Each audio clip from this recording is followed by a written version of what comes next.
never slow up, no I don't take shit. I got no love for the fakeness. If you wanna play tough and wanna hate this, I'll always show up. I don't ever slow up, no I don't take shit. I got no love for the fakeness. If you wanna play tough and wanna hate this, I'll always show up and make a statement. I don't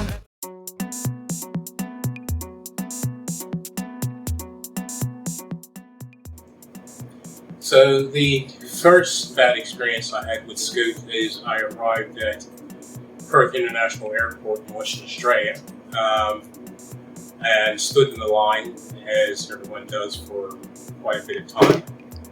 And while standing there, when it finally was my turn, I had purchased my ticket online with Scoot, thinking, it was a great price and what have you. And then I come to find that the lady told me that I had no baggage allowance. Now, who buys an international airline ticket and doesn't have a baggage allowance? Let alone, she told me I didn't even have carry-on allowance. So I showed her my itinerary where it stated that I did have it. And she took me to two of the so-called supervisors. The first lady was quite pleasant. So she took me to her supervisors, and her supervisor was just rude. She stated to me that I had to purchase for luggage, $500 for luggage. And it didn't even weigh 10 kilos, and she wanted $500 for it. And on top of that, I would have to pay for food. You name it, I had to pay for it, and the seat. Now, I said to her, if I purchase a ticket online, how does a seat not be a part of that? That's not part of the installation, having a seat. What was I going to do? Stand up on the airline, basically. She then proceeded to be rude and say, where's my bags? And the lady that originally took me there says, I have his bags. I'm not finished processing him yet. He'll pay for his ticket there, and then I'll process it. She then looks at me and says, go get your bags. You're checking in here now. I stood politely, excuse me, she just heard her. She told me she's not finished processing yet. She told me that she would bring my bag over when she's not processed. This woman then proceeded to yell at me, go and get your bag. You're checking in here now. Which, of course, made me show her my ugly side. The other supervisor there then said to her to leave, she would process me. She then apologized for the rudeness of this first woman. A woman that was standing nearby came over and tapped me on my shoulder and said, did you just have a problem with that lady? She was just yelling at me a minute ago as well, and I'm trying to put in a formal complaint. So this is my experience when I got on Scoot. So $1,300 later, I get on the airline and find that I have no food. I would have to pay extra for it, not even a bottle of water. I would have to pay for it. The airline has no entertainment systems. You have to use your own phone to tap into the entertainment system. And not only do you have to use your own phone, they have no charging points to get into your entertainment system.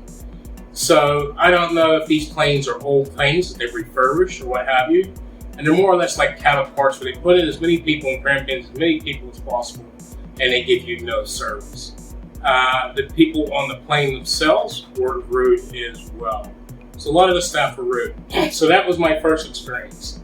Then when I arrived back in the Philippines and had to leave the Philippines on my return flight, the gentleman in front of me started losing it as well. The staff in the Philippines were just as rude to him when it came to baggage and everything else, which was the same issue that I had when I was in Western Australia.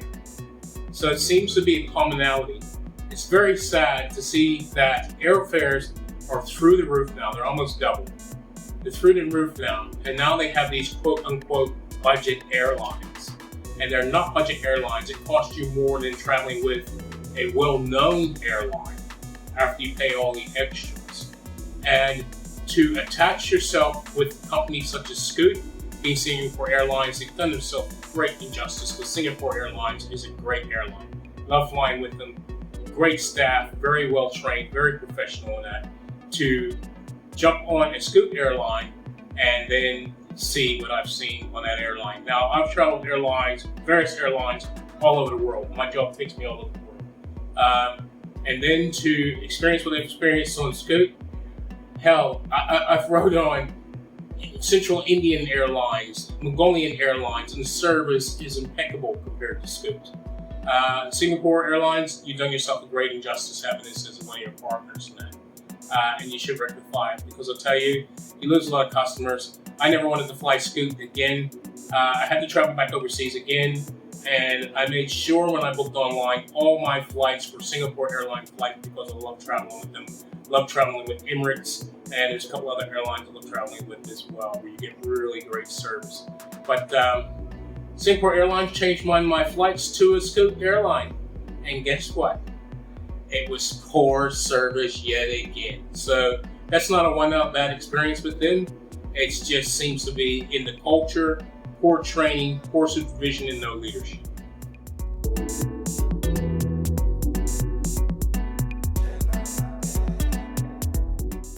I don't ever slow up, no I don't take shit. I got no love for the fakeness. If you wanna play tough and wanna hate this, I'll always show up.